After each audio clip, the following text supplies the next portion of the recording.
जय Hind, good morning. आप देख रहे हैं बाहु एक्सप्रेस और मैं हूं आपके साथ सर राजेंद्र रैना। जम्मू कश्मीर के अंदर लगातार चुनावों को लेकर सरगर्मियां तेज थी और हर एक प्रत्येक राजनीतिक दल के जो नेता थे वे अपनी पहुंच को जनता तक यकीनी बनाने के लिए सक्रिय थे और लगातार ये कयास लगाए जा रहे थे कि जम्मू कश्मीर के अंदर जल्द विधानसभा के चुनावों की तारीखों का ऐलान होगा, तारीखों की घोषणा होगी, जिसके बाद राजनेता जो थे अपनी पहुंच को जनता तक सहज बनाने के लिए लगातार बैठकों का दौर भी लगातार जारी था। उसी बीच एक बड़ी खबर और आधिकारिक पुष्टि अभी बाकी है, लेकिन टॉप सोर्सेज के हवाले से खबर आ रही है कि जम्मू कश्मीर के अंदर जो विधानसभा के चुनावों को लेकर तैयारियां इस समय चुनावों की सरगर्मियां जो तेज थी, उन्हीं के बीच केंद्रीय गृह मंत्रालय और जम्मू कश्मीर के महामहिम उपराज्यपाल मनोज सिन्हा साहब के बीच में जो एक बैठक के बाद एक सोर्सेज के हवाले से निकलकर खबर आ रही है कि जम्मू कश्मीर को जल्द नए एडवाइजर मिल सकते हैं। अगर जम्मू कश्मीर के अंदर केंद्रीय गृह मंत्रालय नई एडवाइजरों की नियुक्ति करता है तो जम्मू कश्मीर के अंदर विधानसभा के चुनावों की जो कयास लगाए जा रहे थे कि कुछ ही माह के अंदर जम्मू कश्मीर के अंदर विधानसभा के चुनाव होंगे, उन चुनावों को ठंडे बस्ते में डाला जा सकता है, क्योंकि जम्मू कश्मीर के अंदर सुशासन और जनता तक एडमिनिस्ट्रेशन के अधिकारियों की पहुंच को सहज बनाने के लिए जम्मू कश्मीर के अंदर नई एडवाइजरों की नियुक्ति ये दर्शाता है कि जम्मू कश्मीर के अंदर विधानसभा के चुनावों में अभी और कुछ समय लग सकता है।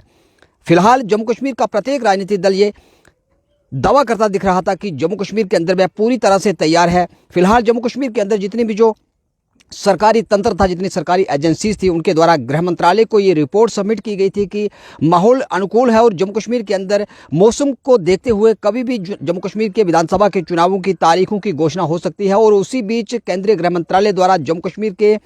महामहिम उपराज्यपाल को जम्मू कश्मीर के लिए नए एडवाइजरों की घोषणा के लिए एक प्रस्तावित सूची तैयार करने के आदेश दिए गए हैं। और संभावना ये जताई जा रही है कि जम्मू कश्मीर का जो महामहिम उपराज्यपाल का जो भवन है, वहां से इस नई एडवाइजरों की नियुक्ति के लिए फिलहाल सूची को भी तैयार किया गया है। और केंद्रीय गृह मंत्रालय द्वारा ये आदेश दिया गया है कि उन प्रस्तावित नामों पर चर्चा की जाए जिन्होंने जम्मू कश्मीर कैडर के अंदर पूर्व अधिकारी जो रहे, चाहे आईपीएस हो चाहे आईएएस हो, उनके द्वारा जो जम्मू कश्मीर के अंदर सेवाएं दी गई थी, जो जम्मू कश्मीर की परिस्थितियों को भली भांति जानते हो, जो जम्मू कश्मीर के अंदर जम्मू कश्मीर के सिनेरियो को अच्छी तरह से भली भांति से जानते हो, ऐसे अधिकारियों की जो सूची तैयार करके गृह मंत्रालय के पास भेजी जाए ताकि जम्मू कश्मीर को नए एडवाइजर मिल सकें। हालांकि जम्मू कश्मीर के अंदर 4 नए एडवाइजर के साथ जम्मू कश्मीर का एलजी एडमिनिस्ट्रेशन लगातार जनता को नई सेवाएं दे रहा था। उसी बीच 3 एडवाइजरी की जो एडवाइजर थे उनकी छुट्टी के बाद मात्र एक एडवाइजर के सहारे जम्मू कश्मीर चल रहा था। और संभावना ये जताई जा रही थी कि लगभग फरवरी के अंत में जम्मू कश्मीर के विधानसभा के चुनावों की तारीखों की घोषणा होगी। और उसी बीच गृह मंत्रालय और राजभवन के बीच में जो इस समय नई एडवाइजरी की घोषणा के लिए जो एक सूची तैयार करने का जो एक मसौदा इस समय चल रहा है, उसी बीच कयास से लगाए जा रहे हैं कि जम्मू कश्मीर के विधानसभा के चुनावों की तारीखों की जो घोषणा संभव थी वे फिलहाल ठंडे बस्ते में डाली जा सकती है। अगर नए एडवाइजर मिलते हैं तो इसका मतलब कि जम्मू कश्मीर के विधानसभा के चुनाव अभी कुछ और समय के लिए जहां पर टल सकते हैं। वहीं आज से लगभग 6 माह पूर्व बाहु एक्सप्रेस के माध्यम से हमने तमाम दर्शकों तक, तमाम व्यूअर्स तक ये खबर को पहुंचाने का प्रयास किया था कि जम्मू कश्मीर के अंदर अब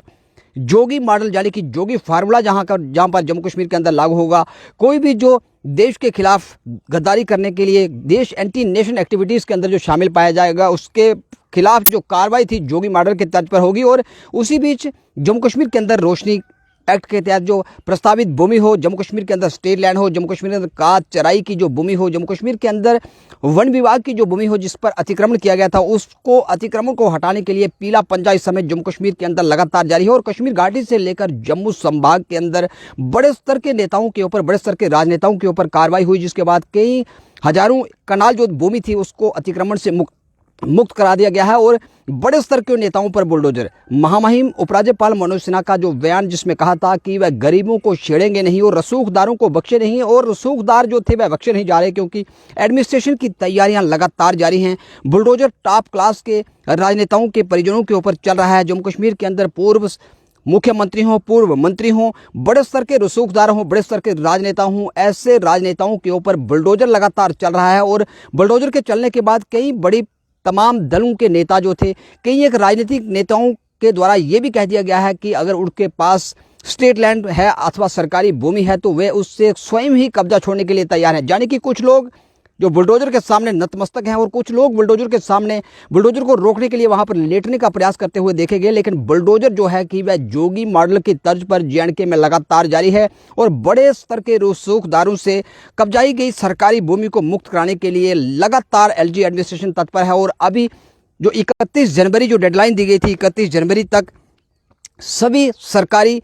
भूमि पर हुए अवैध कब्जों को मुक्त कराने का जो आदेश था, फिलहाल सुप्रीम कोर्ट के द्वारा भी उसके ऊपर जो एक पिटीशन दायर की गई थी उसको खारिज कर दिया गया है। और लगातार कार्रवाई ये दर्शाती है कि जम्मू कश्मीर के अंदर चाहे राजनेता हो, चाहे रसूखदार हो, चाहे बड़े स्तर के पॉलिटिकल अधिकारी हों, चाहे वह प्रशासनिक पद के ऊपर रहे बड़े स्तर के अधिकारी हों, अगर उनके द्वारा सरकारी भूमि हथियाई गई है, उसके ऊपर कमर्शियल स्ट्रक्चर वहां पर तैयार किए गए हैं, तो तमाम के तमाम स्ट्रक्चर टूटेंगे और जम्मू कश्मीर जो था अवैध अतिक्रमण से मुक्त होगा। एलजी एडमिनिस्ट्रेशन लगातार कार्रवाई के लिए तत्पर है और हमने 6 माह पूर्व जो कहा था कि जम्मू कश्मीर के अंदर जोगी मॉडल लागू होगा, वह मॉडल लागू हो चुका है और अतिक्रमणकारियों की खैर नहीं, लेकिन गरीबों को बख्शा नहीं जाएगा। गरीबों के लिए राहत भरी खबर की एडमिनिस्ट्रेशन के आदेश के बाद फिलहाल मात्र और मात्र रसूखदार जो थे, जिनके द्वारा सरकारी भूमि पर कब्जा किया गया था, जिनके द्वारा अपने रसूख का इस्तेमाल कर, जिन्होंने अपनी पहुंच का इस्तेमाल कर, जिन्होंने राजनीतिक छवि का इस्तेमाल करके सरकारी भूमि पर हड़प लिया था, सरकारी भूमि के ऊपर